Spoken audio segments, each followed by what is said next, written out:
at Studio 420 in Seattle, and it's about noon on Monday the 29th, the day before the revolution. Fucking beating on the wall that says non-violence. Violence against property is not violence. You guys know you can join us, you don't have to fight us, you know.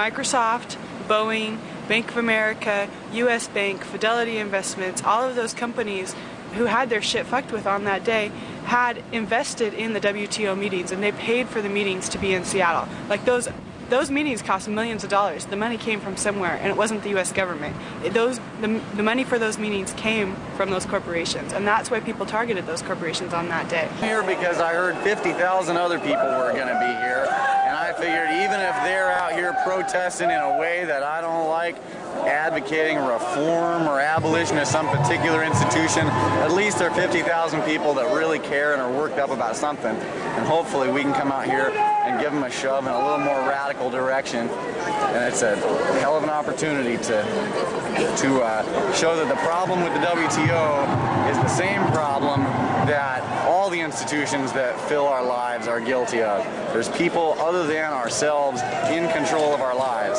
They just keep getting further and further away from us and more powerful. I don't care whether they're making decisions that I like or whether I hate. The fact that they're making those decisions is unhealthy and unnatural. And so I'm hoping that we can come out here and get crazy and fuck enough shit up that every city in the world knows that it can't host a WTO conference, and it better give control back to the people of their own lives, or else that city's going to be torn to pieces.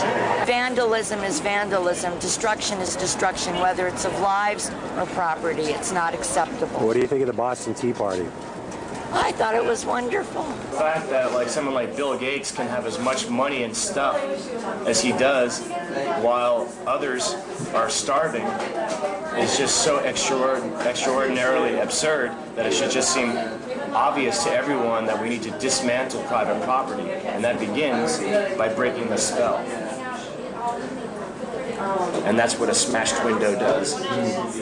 So you can choose to either live in a soulless, wealthy colonial power like America, or you can choose to live in a colony that has been taken over by the colonial power, and now people are forced to live in company homes, work in factories with barbed wire fences around them, suck in poorly ventilated air, and produce widgets for 12 hours a day at the age of 12 for basement wages their whole lives.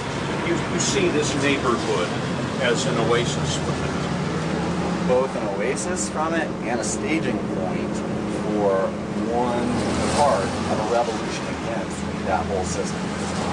Revolutionary.